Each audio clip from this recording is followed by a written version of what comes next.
So if you ask anyone that knows me what my favourite game is, they'll probably tell you it's Metal Gear something or other, and well, they would probably be right. Say what you like about the Metal Gear franchise, but I think it's hard to deny the fact the series has redefined stealth action gaming multiple times, and will forever be a cornerstone in gaming history because of its influence and impact on the industry, genre, and cinematic storytelling in gaming. My earliest gaming memories are filled with Metal Gear Solid moments on the PS1, and I think it's fair to say it's the game that got me into gaming the same way the needle gets an addict on crack. However, like the aforementioned metaphor, things don't always end in bliss, as more recent times have seen the series fall into darkness as it drifts further away from what made it so solid in the first place. Yeah, pun intended. Well, I know I won't be bored for the next 18 hours. Metal Gear Solid 5 The Phantom Pain for me was the turning point of the franchise, as personally I thought it was a great stealth action game on its own merit, but a poor excuse for a Metal Gear game losing a lot of what made it so special and unique. And then of course we have the most recent entry, Metal Gear Survive, which is best avoided like a hand-me-down dildo. And to top it off, Metal Gear Solid 2 and 3 have been removed from all digital platforms due to supposed licensing issues with their in-game historical footage, so every day is contributing to this franchise fading away into the abyss. So, they actually went in, did it? And that's what kinda got me thinking. Metal Gear Solid 2 Sons of Liberty has pretty much just turned 20 years old a few months ago. Since that game's release, I've finished school, gone to college, graduated university, had 3 long-term jobs, had more hangovers than my Bannister on wash day, and had relationships that could now probably form an angry special forces unit named Dead Cell. So yeah, it's pretty hard to think so much time has passed since my young innocent mind struggled with the complexities of algebra, let alone a Hideo Kojima plot. But here I stand 20 years later, revisiting what is arguably one of the most controversial video game sequels of all time, and what is likely the most divisive Metal Gear of them all amongst its audience. But let me tell you why Metal Gear Solid 2 is a masterpiece, perhaps even more so today, and yeah, you can probably tell I'm going to eat this game's arse, but I'm not going to give it a reach around. This is Parts have not aged well, and I'm going to be as honest as possible, but despite some aging cracks, it's still a masterpiece that, well, deserves to have its arse eaten. What is this? And the game wouldn't be controversial if people didn't have difference of opinion on it, and that's what this all is, just my opinion, so let me know what you think of the game in the comment section below, and without further ado, let's get into it. Kept you waiting, huh? Developed and published by Konami, Metal Gear Solid 2 was the 4th Metal Gear game to release and is the 9th Metal Gear game in the series timeline. Written, directed, produced, and birdshit researched by Hideo Kojima.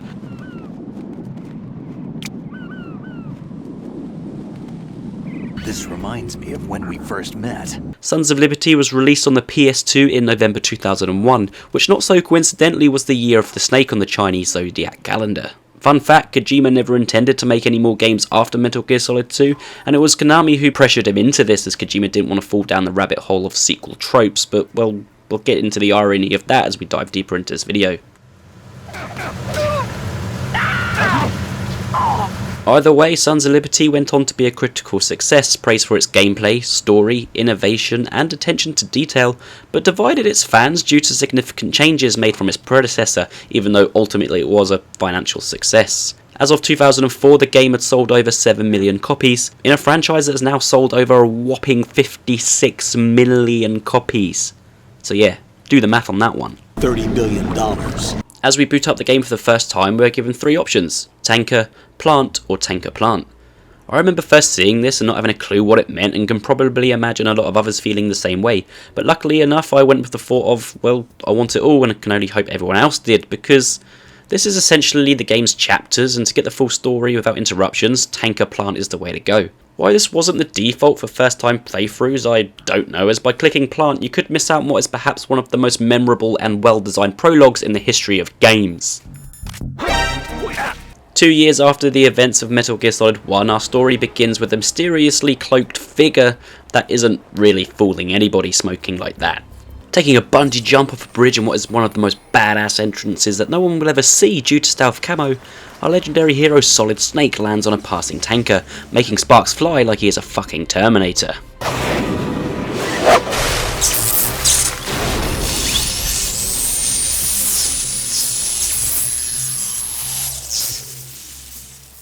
After proving he is still as solid as ever in a matter of seconds, we get our favourite locker pissing partner on the blower, Otacon, as we learn the two are now part of philanthropy. An anti-Metal Gear organization and officially recognized by the UN. And we've received information that a new type of Metal Gear is being housed on this tanker by the Marine Corps. Our role? Metal Gear. To capture proof and expose it to the world. But, of course, there is the slight complication of a Russian military group, led by Colonel Sergei Glukovich and his pregnant daughter Olga, hijacking the tanker as they too search for Metal Gear, but we can only assume with a far more insidious motive.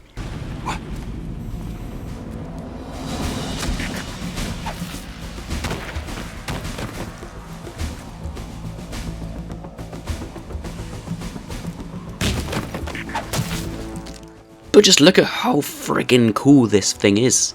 These guys are pros and they cleared this tanker out with precision and ease, and for me this whole opening tanker is just so iconic. Back in the day we used to get demo discs of the official PlayStation magazine at your local post office, and I remember playing the demo which covered the first hour or so of the game more times than I've heard. I have this tanker section stored in my memory that revisiting it now felt like watching an old family video with a little less Christmas turkey and a little more slaughter. Memory can be a funny thing when it comes to graphics and overall presentation of video games. Every generation blows you away, making you say to yourself, how can this even get any better than this? And then you go back and revisit those old games and they've aged about as well as all the Oscar speeches thanking Harvey Weinstein. But with MGS2 I'm astonished at how beautiful this thing still is. The cinematography is fantastic.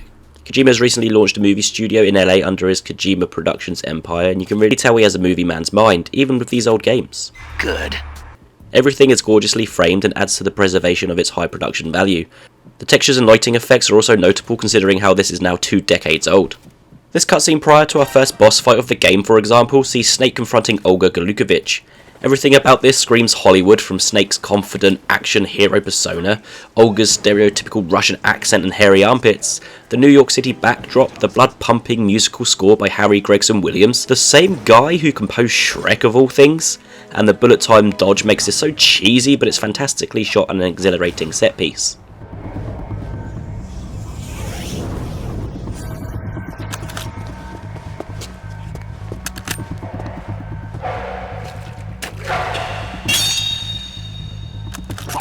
And that brings our tour to its conclusion. But it doesn't stop with the cutscenes. This game is a technical marvel. I imagine for the time the PS2 hardware was really being pushed to its limits. I mean, let's make a comparison. Max Payne also came out in 2001 for the same console. Check out my 20th anniversary retro revisit on that one and subscribe to the channel if you don't want to miss any upcoming videos. Gift of the Silver Tongue. But I guess what I'm trying to say is recently playing these two games so close together, MGS2 seems generations ahead despite the two games only being released about 4 months apart. The fight against Olga is a game of duck and shoot, and whilst it is not the most exciting boss fight in the game, it acts as an in-depth showcase of the game's new advanced mechanics and the leap from MGS1 to 2. The new ability to aim and shoot in first person is crucial to this first battle due to the distance between you and the enemy, as well as to remove environmental barriers like sheets and lights as Olga tries to blind your line of sight. Having the use of a laser sight shows how this new, but I guess now taking for granted feature will add to the options you have when sneaking throughout this world. We are also introduced to the newer style of boss health bars, as we now have 2 bars, their health and stamina. At this point, having access to nothing but a tranquilizer gun, it highlights that we can now take down bosses without actually killing them, and instead knocking them out, allowing for total no-kill pacifist runs. We can also hide up against walls, which is not new to the series, but what is new is the ability to cover shoot. This all makes for a fantastic first boss fight that's far superiorly designed than it appears on the surface, as it cheekily sneaks in all of these new mechanics that would have been pretty groundbreaking at the time, a showcase of what is to come. The physics would challenge that of Half-Life or Portal, vastly superior games technologically I guess, but it is the little details that create such a wonderful playground in MGS2. Interactable objects and environments that would make any other game shine today. Shoot or punch the fruit, the way it disperses is so satisfying. Glass bottles, magazines, bags of flour or fire extinguishers that can be shot to blind guards or reveal infrared sensors. The world itself is excellently presented, both allowing for player creativity and for just looking damn awesome. I mean, look at the way this pane of glass slowly cracks as I shoot it, eventually shattering. It all adds to the incredible immersion and is very impressive for the time and even by today's standards. Many games overlook these minute details that are far more important than one might think, and don't get me started on the weather effects and reflections in the moonlight. I mean, that's ray tracing right there before it is even invented, and this has to be some of the best rain effects I've ever encountered in a game to date. The environments, this tanker episode in particular, look great and form a very memorable tactical espionage action sandbox. This tanker section serves as both a setup for the story, but also as the game's tutorial, as shown in the Olga fight, but one that doesn't necessarily hold your hand, and it allows for the creativity of its players to shine through. Starting out with the Tranquilizer M9, your fists, a few gadgets such as a little radar and a pack of cigarettes, this prologue reflects the character of Snake well in that it is down to the skill of the player more than the equipment on a sneaking mission. Using those physics to your advantage to distract enemies or overpower them in combat, and the guards we are up against throughout the entire game are well programmed and believable, and are far more interactive than just serving as target practice. Holding them up, performing shakedowns to loot items, I mean some will completely shut you down as they don't think you have the balls to do it. Are you going to shoot me? Until, that is, you shoot them in the limbs with the later obtainable USP by defeating Olga. The way the blood seeps out of their limbs as they shake is still pretty harrowing. If an enemy sees you, they will call for backup, but shoot their radio mid-transmission or choke them out. HQ will ask for a response and send in the firing squad to check it out, although it doesn't really make much sense that when the guard is undiscovered, they just accept it and don't offer a replacement. I guess they just think someone's getting sacked in the morning for leaving their post to drop a big old deuce. The situation is normal. All clear. Despite the guards all looking the same, they have their own personalities, which adds to the game's own personality. Stinky Fly Guy, who they have stationed in a blocked hallway, probably because no one wants to have the stinky colleague conversation with him. Music Guy, who bobs his head to some maracas as he patrols. Freeze. Sleeping Guy, who has said his NPC line so many times that he says it in his sleep. Nothing to report. It all adds multiple layers of character to the game world, and, well, hold up. This is all just the opening chapter of the game.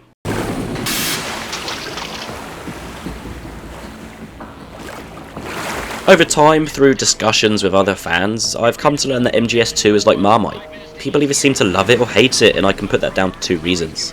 The sudden change of protagonist, and a plot that on the surface treads a lot of similar ground to MGS1. Playing as Snake on what was at the time a top-of-the-range PS2 felt incredible, and for that to come to a hasteful end I think left a bitter taste in a lot of players' mouths. What the?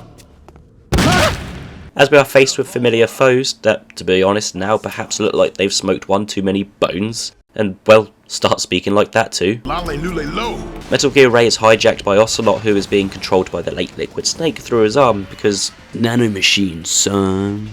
Snake fails his mission and Ray is on the loose, leaving Snake to his watery fate. Snake! Snake, respond! Snake! Snake! 2 years later, we are greeted by a familiar voice briefing, Snake? Snake, do you remember the sinking of that tanker 2 years ago? Of course. Hold up. Who is doing this? This is Snake. This is Snake.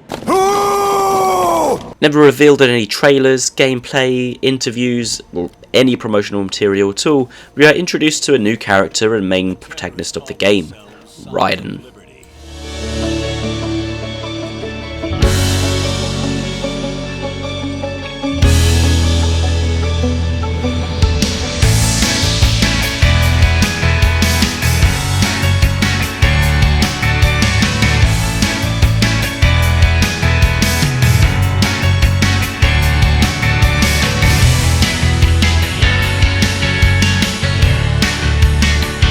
What are you... What the... You're a man? Following the tanker incident, an offshore decontamination facility known as the Big Shell has been constructed to clean up the damage caused by the sinking of the tanker, which was blamed on the deceased so-called hero, Solid Snake. We now play as Raiden, a rookie agent of Foxhound on his first field mission. Our goal is to infiltrate the Big Shell, which has been taken over by a terrorist unit named Dead Cell, supposedly led by Solid Snake himself.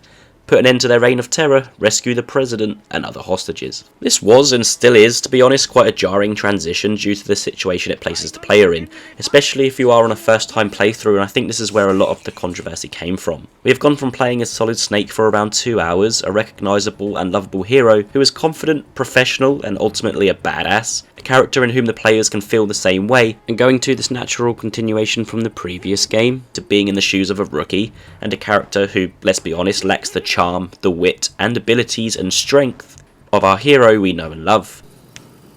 The strength.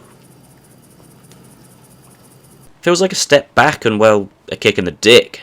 It subverts our expectations when everything leading up to this game in the promotional material and opening of the game itself is tipped upside down. I mean, in the trailers for the game it even had some scenes with Solid Snake that turned out to be with Raiden in the main game. It in a way can feel like it's betraying the audience and could even be called false advertising. We have seen this happen even today, The Last of Us 2 for example, and subverting expectations is a tricky thing to pull off and can easily straddle the line of being a success and a failure. It happens all the time in movies, however I think it hits even harder in a video game if our expectations are trampled over, as it asks more from the audience as an interactive viewer rather than a passive one. Imagine waiting years for a game to launch, playing that demo over and over again, getting back into the boots of Solid Snake to then be left with this amateur. The game even treats the players as an amateur, giving me the most basic of tutorials long after the game's even started, making the beginning of the big shell the most tedious and poorly paced part of the game. The red dots are your enemies, and the blue cone shape represents their field of vision. I've completed 300 missions in VR.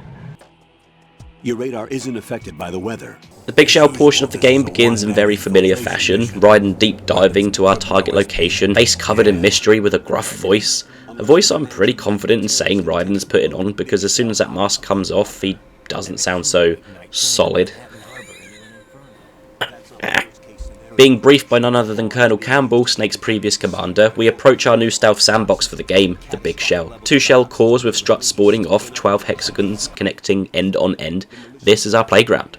Unlike Shadow Moses, a nuclear weapons disposal facility, the Big Shell is a civilian-run structure just outside of Manhattan, used to decontaminate the seawater of toxins left by the tanker incident.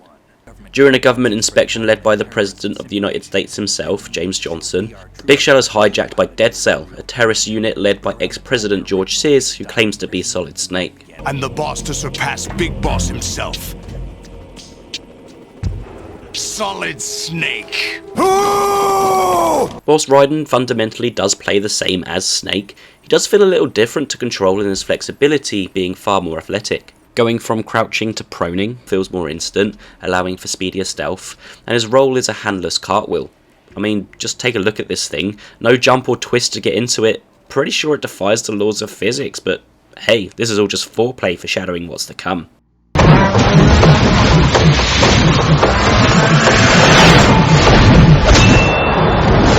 And Raiden's appearance and mannerisms are far more feminine than Snake's, and character designer Yoji Shikanawa designed him this way to appeal to female players, following a fan letter received by Kojima from a female fan saying they did not find playing as an old man appealing. So Raiden was created the way he was. I think this shook players back then, as we were playing as a character that didn't fit the stereotypical ascetical traits of an action hero, and Raiden was merely a shadow of Solid Snake, one that could only hope to live up to the legend. Freeze! His persona is far more inexperienced, to the point of being quite whiny and lacks the charisma that we were perhaps expecting from a playable character. Didn't expect a world-class designer of military technology to be so cute. You're just flattering me. But nothing seems real. I've made up my mind to stay with you. Whether this is real or a bad dream, I'll keep watching you till it's over. Thank you, Rose. And I won't let you be just a dream. Are you two done? Everything seems to be a problem for Raiden, and all he does is moan about the situation, something he surely knew would happen when deciding to become a Foxhound agent. We are then introduced to Rosemary, Raiden's love interest, who consistently calls him by his first name, Jack, and I guess the reason for code names just goes out the fucking window, but Rose is a means of bringing Raiden back down to earth when the going gets tough. Their relationship does seem a little off, in that every time we have a conversation, she acts as if Raiden is missing something. I don't get the impression their relationship is a solid one, but seeing their bond grow over the course of the game did eventually settle in for me as we explore this new playground. Say a prayer for me, Rose, so I can come back. You will make it back. I'm with you all the way, remember. Despite the character shift though, the gameplay has not changed. Taking what I learnt in the prologue and putting that into a larger level was just as gripping once the initial adjustment slog was over. Our first real objective in the game that lets us loose is bomb disposal. Fat Man, a member of Dead Cell, has placed a bomb in each strut of the Big Shell, and equipped with a radar, coolant spray and bomb disposal expert Peter Stillman in our ear, we explore the Big Shell for the first time as we take these babies out. The map now, looking back, is fairly simplistic, but it's still a great location to explore. It does have a basic, very basic Metroidvania feel to it, in that as we explore, certain areas and doors are locked which require different level keycards to unlock. Hidden areas and items are scattered throughout the shell, and, well, to my surprise, I was actually finding things I never found before, or at least remember finding in my younger days. One huge difference in MGS2 is that it actually takes place in daylight. The cone vision returns on the radar, however it is a bit trickier than just avoiding the cone this time round, as guards appear to be able to see more than 2 meters in front of them. Even if you are not in the cone area, guards will still see you from a distance, or at least see something strange and come to investigate. This means you simply cannot just avoid the cone area and be safe, because the AI has improved massively from MGS1, at least when it comes to their vision. Even shadows may give away your location, so the guards must have gone to Specsavers this time around. It makes the stealth more difficult, which is welcome, and this is not the only advancement from MGS1 that makes the stealth more realistic. Bodies no longer disappear, meaning we have to hide them. Bodies can be dragged, put in lockers, thrown overboard, but this all means they can be found if I didn't dispose of the bodies, meaning I had to take a more strategic approach to their killing to prevent the guards going on alert.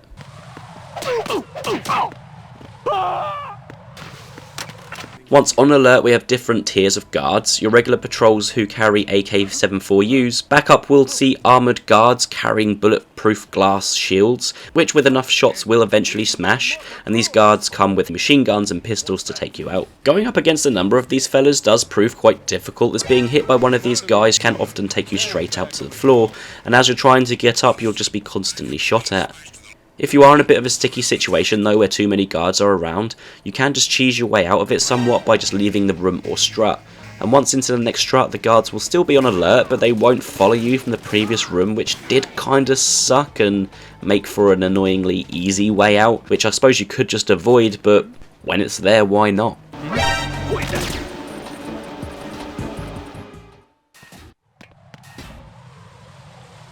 Stealth is key here ultimately though, so to see yourself unscathed, we are given an assortment of weapons and items to help. MGS Classic, the SOCOM, returns as our favourite pistol, and a suppressor can be found pretty early on if you look in the right spaces, which helps in taking out the guards from a distance without being heard. As does the M9 tranquilizer gun to quietly put guards to sleep. And we don't have the radar straight away, we have to access these nodes to actually activate it. So going into a new area, we don't actually have visibility of the enemies straight away, or at least their cone of vision.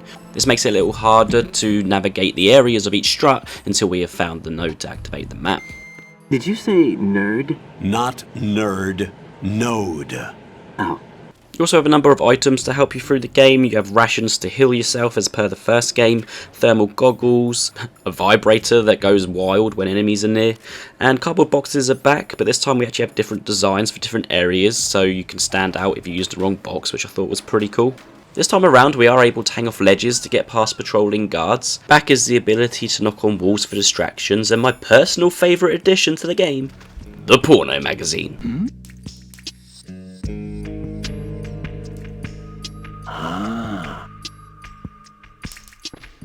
Putting this down on the ground will see a guard fall in love instantly with whatever babe is on the page, allowing you to sneak past and give them a good one from behind whilst they fantasize about jacking off on the job. Freeze! Stick it to him by choking him out to death, or long enough just to see him unconscious to see you escape. It's these little touches of humour that add to the game's personality. 1 minute you're having a codec call about terrorist demands, and the next you're looking up at the sky for a bird to take a big old shit on your face. 1 minute a Harrier jet is raining on your parade with missiles, the next it is literally raining. Oh wait, that's just piss.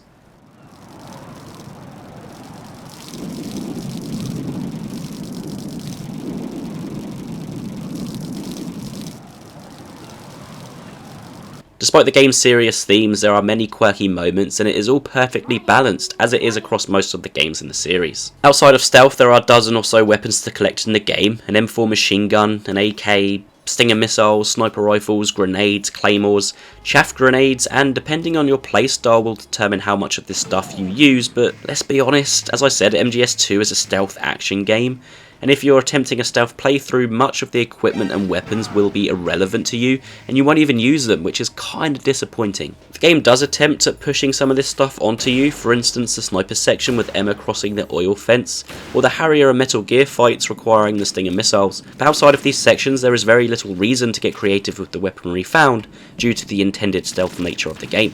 In the third act, aboard Arsenal Gear, the game does help let us loose as we are pitted against Arsenal Tengus. Wielding P90s and all of the collected weapons come in handy. However, at this point we are given the only weapon that is unique to this game, the sword. What are you thinking?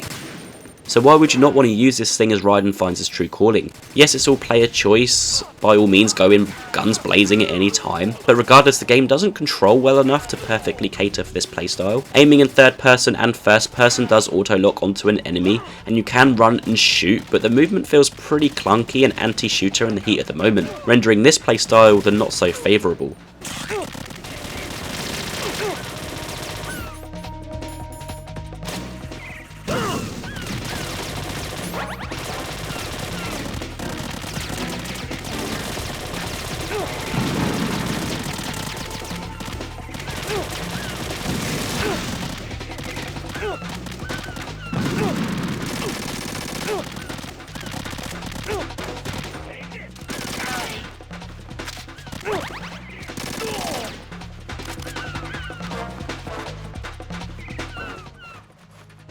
But what does help keep the flow going throughout is the inventory system. With equipment being equipped with L2 and weapons R2, you can cycle through the weapons or items at any time, and doing so pauses the action. I do really adore this system, perhaps even more so now so many games today make the players spend a lot of time in menus sorting equipment and items. You don't need to go into 3 different menus or whatever to change weapons, just hold down R2 and cycle through them. It's so quick and efficient, and they made it even better in this game by sorting weapons and items into types. I'm genuinely quite surprised more games haven't tried to replicate this inventory system. It can get a little cluttered later on in the game when you've got a lot of equipment, but it's just so quick. And that's without mentioning the iconic noises I love so much. Speaking of iconic, the Metal Gear series is known for its bizarre, unique, almost mystical characters, especially when it comes to the villains. MGS2 is no exception, however compared to other Metal Gear games, the roster of villains is pretty small, with there only being 4 members in Dead Cell: Solidus, Snake, Fortune, Vamp and Fat Man. However, in Sacrifice of More Boss Fight we get more fleshed out villains, as the story places emphasis on their presence as a group and as individuals more than say Foxhound in MGS1 or the Cobra unit in MGS3. Characters within the group are reoccurring throughout the story as opposed to mostly a one and done fight. Reminiscent of the introduction to Grey Fox in the first game, our first encounter with Vamp is like something out of a horror. Masterfully voiced by Phil LaMarr, a vampire stalking his prey, who even carves into his chest the number of kills that day. I mean, if this doesn't give you chills, then you must be living in a freezer. 5 today. Or rather 6. No boss battle quite yet though, as we are interrupted by Iroquois Pliskin. Definitely a new character we have never seen or played as before.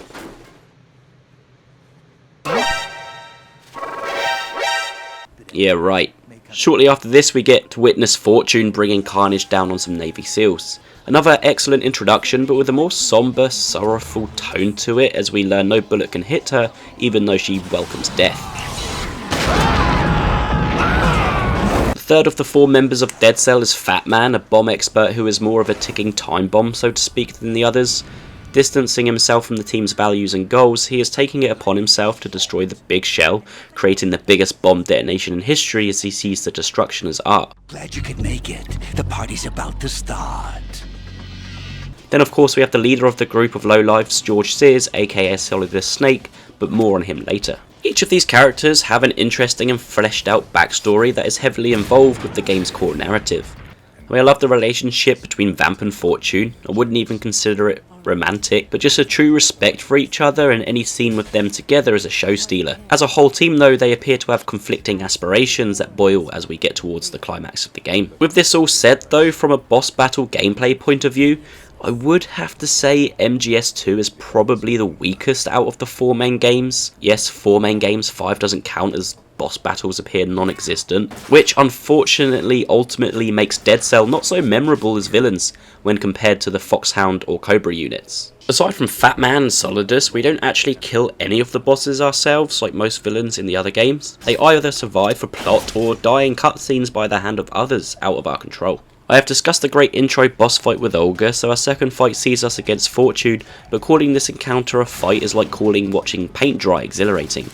Bullets go around her, so it essentially comes down to survival against the clock as we wait for the elevator, as we dodge her incoming railgun attacks. I feel this fight would have better served as an introductory battle to the character, as it showcases the power of Fortune whilst making us feel powerless. And this would have been a great tease, putting fear into the heart of players as we draw closer to the inevitable second encounter with her, which will then force us to come up with a way of defeating her. It reminds me of the Psycho Mantis fight in MGS1, in which he'll dodge all of our attacks as he can read the player's mind, and eventually we realised we had to plug the controller into port 2 to beat him. This was crazy and genius, and I thought something similar would happen here with Fortune. However, we never face off against her again. Instead, what we get is a cutscene in the third act which pits Raiden and Snake against Fortune.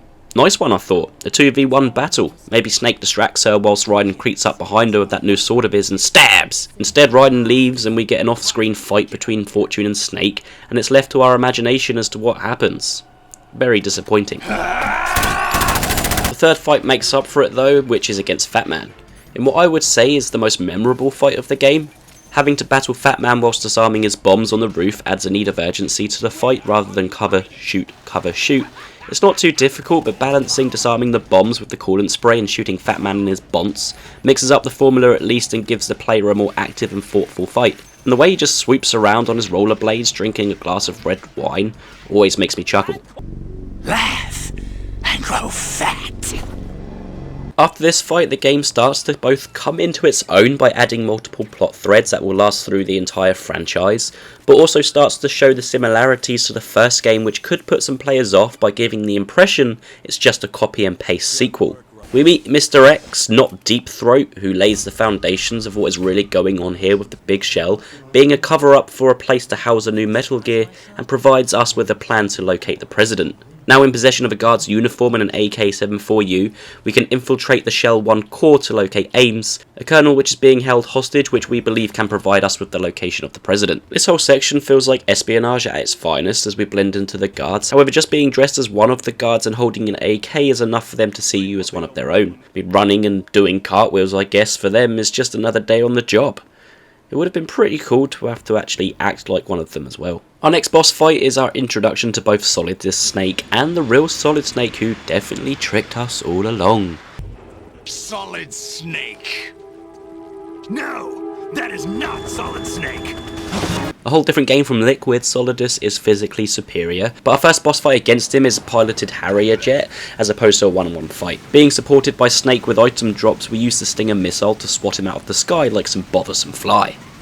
He has various attacks with dropping bombs, firing missiles and machine guns, but they are all pretty easily avoidable by going to the lower part of the bridge or by hanging off the side.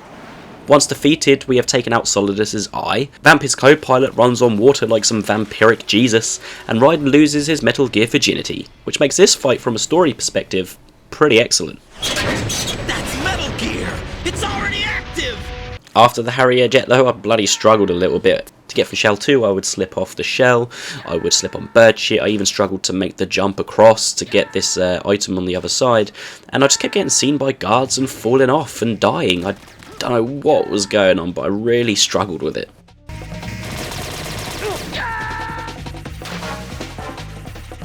Jack, what's going on? Answer me! Now, whilst Fat Man is the most memorable fight due to its nature and bizarre character, our next rumble is with Vamp, who is undoubtedly the best fight in the game. Show me what you've got. A small arena dictated to just 4 small walkways with the threat of falling into unswimmable water. It's a tight fight in which Vamp has a huge advantage with regards to maneuverability, being able to swim, go up to the high ledges and jump. This fight was one of the few times in the game I feel I was required to use a variety of weapons and tactics to dispose of a foe without feeling the guilt of breaking stealth. And the movement of Vamp and where he is actually quite disorientating, and it's not always clear where he is, which adds another layer of tension to the fight.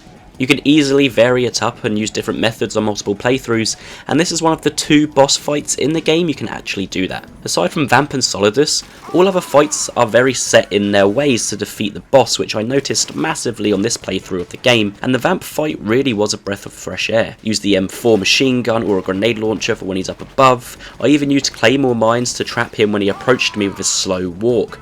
I felt I had to adjust to his movesets in both defense and offense, something that is pretty lacking in the majority of fights in this game. Kojima clearly saw something in this character as well, as we fight Vamp 3 times in this game, once in the Harrier, once here, and then once on the oil fence by a sniper as well. We also fight him once in MGS4, making Vamp the 2nd most encountered boss in this series, only beat by Liquid Snake. Even Ocelot, a character in pretty much every Metal Gear game, only actually has 2 boss encounters in the series, or 3 if you count Liquid Ocelot and 4. Word of advice, just try not to walk into your own flipping claymore. Our penultimate fight is against a number of Metal Gear Rays, and this is a pretty breathtaking set piece. I mean, going from fighting 1 Metal Gear Rex in MGS1 to a few dozen Rays in 2 would make any living being shit their pants and accept their fate.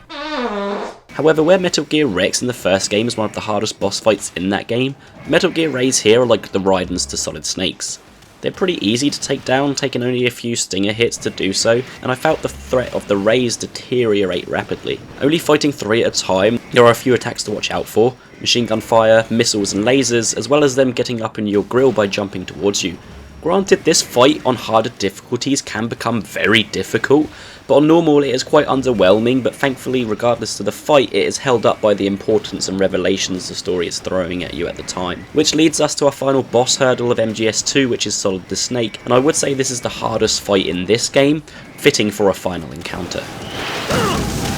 There are 2 phases to the fight. First, Solidus has access to some Doc Ock shit mechanical arms whilst wielding 2 swords. With this, he flies around leaving scorching flames in his wake, and gets even more manic in the second half of the fight once he detaches the mechanical arms. Be a one-on-one sword fight for nothing but pure cinematic purposes. The fight takes place on top of Federal Hall in the middle of New York, a very different backdrop from anything we have seen in Metal Gear before, adding to the weight of the fight. In summary, the boss fights of the game, not looking at the 2 standouts, they are all a one-way approach to defeating an enemy, which is a little disappointing now. I mean, we can thank the incredible boss fights of the future installments for that.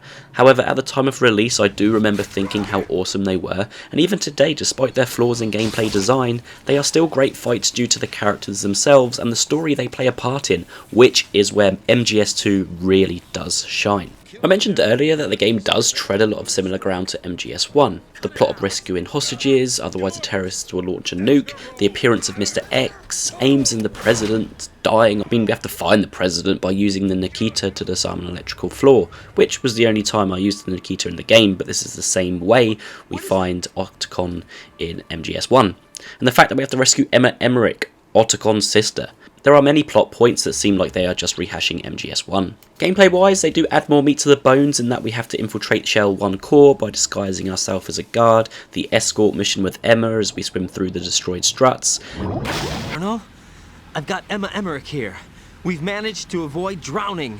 Good job. An escort mission, by the way, that isn't actually too bad. To escort Emma, we have to hold her hand, otherwise she doesn't move at all, meaning I could just ditch her in a corner somewhere whilst clearing out the area. Fantastic. Oh, I'm much more than cute. Okay, let's go. But even with these sections, the game is similar, but this is the entire point and part of the mystery. Now, discussing every plot point in MGS2 alone and what it means would take up an entire video in itself, so I'm not going to do that here. But what I will say is that playing through this game now, knowing exactly what is going on, the story of MGS2 is just one big MacGuffin, subverting player expectations just like when we switched from Snake to Raiden. However, this time, jaws are dropped to the floor and everything fits into place. Remember Portal? How the cake was a lie? Well, this was my Portal back in 2001 with how it made me feel. Everything is a lie, staged by the Patriots, and Raiden isn't a little bitch after all. Raiden is the foster child of Solid the Snake and was raised as a child soldier known as the White Devil. Like MGS1, the game puts the guilt on us for killing countless soldiers in the game. You could argue this plot device is perhaps a little overused these days, but as far as I'm aware, at least with the games that I played, the MGS games were the first to pull it off, and I really have to compliment Quentin Flynn on his voice acting for Raiden. The development of the character really shows the changes by the tone and personality in the voice, especially when we reach the conclusion. Fantastic stuff. I think I was only 6 when I held my first AK, but I'm not even sure of that. You should have told me. Told you what? That I'm a killer and always have been? In fact, here's the player as fourth walls are pulled down like we're in friggin' Berlin. What was assumed to be lazy writing was in fact all intentional, and the whole sequel dilemma of not being as good or original as the first was completely avoided by literally being a simulation of the first game at its core. Now, this works on multiple levels. One, it turns around the initial problem with the game in that we are a new character that we lack any connection with, because that is the point. We have not got a connection with Raiden because he has no connection to himself or the killing or anything that is going on. Two, It allows for replayability. In fact, this game is far more enjoyable the second time around because you see where they played us like a damn fiddle, and it is so obvious that you wonder why you never spotted it in the first place. Your role, that is, mission, is to infiltrate the structure and disarm the terrorists. My role? Why do you keep saying that? Why not? This is a type of role-playing game. And 3? It just makes for a damn incredible game. The whole Arsenal Gear section of the game, when we discover the Colonel we have been speaking to has been an AI for the Patriots all along. Freaky as hell, and it pretty much sums up the atmosphere of the whole Metal Gear series. The constant codec calls of various gibberish, it has a very underlying sense of dread across the whole thing, and Metal Gear Solid has always had elements of horror, and this is when MGS to me is at its best, narratively speaking. Raiden, turn the game console off right now. What did you say? The mission is a failure. Cut the power right now. What's wrong with you? Don't worry, it's a game. It's a game just like usual. You'll ruin your eyes playing so close to the TV. What are you talking about? And with the final revelation, we learn that the Patriots' goal is information control. The whole mission was set up as an experiment to see if they could control a subject into recreating the Shadow Moses incident and control the outcome of it. The ultimate goal being the complete control over what the public see through the internet, through the media, controlled elections, wars. Everything we know is to be controlled by the Patriots and their system. For all you conspiracy theorists out there, isn't that just life? In the current digitized world, trivial information is accumulating every second, preserved in all its triteness, never fading, always accessible. Listen, Metal Gear Solid 2 Sons of Liberty is not a perfect game. Hell, it's not even the best Metal Gear game, but despite its flaws, it's still in my mind one of the greatest games of all time. Its gameplay may not be as creative as Metal Gear Solid 3, it might not be as epic in scale as Metal Gear 4. In some ways it is not as groundbreakingly revolutionary as Metal Gear Solid 1 was for the stealth action genre, but its advancements from that game, its brilliant story that's more meta than life itself, its heart, its characters, everything contributes to an incredible experience. One that is perhaps even easier to appreciate today with its themes of information control and how that idea has developed into a reality with ads we see online, the way we receive selective information regarding the news of the world. I mean, let's be honest. There's a big scary digital world out there and it practically warned us back in 2001. But the biggest fright of all? The game ends on a pretty uplifting note from Snake about passing our lessons on to the next generation. Raiden accepted his fate and with it decided to make his own future, to pull away from the control of others to write his own story and be his own legend. But passing everything on to the next generation? It appears this may be something we will not be able to do with the Metal Gear series. It is an important pillar in gaming history that's being pulled down brick by brick as time goes on. Have we really seen the end of this franchise? Or will it return in some way for the new generation? I hear it's amazing when the famous purple stuffed worm in Flapjaw Space with the tuning fork does a raw blink on Harry Carey Rock. I need scissors. 61. Fuck knows.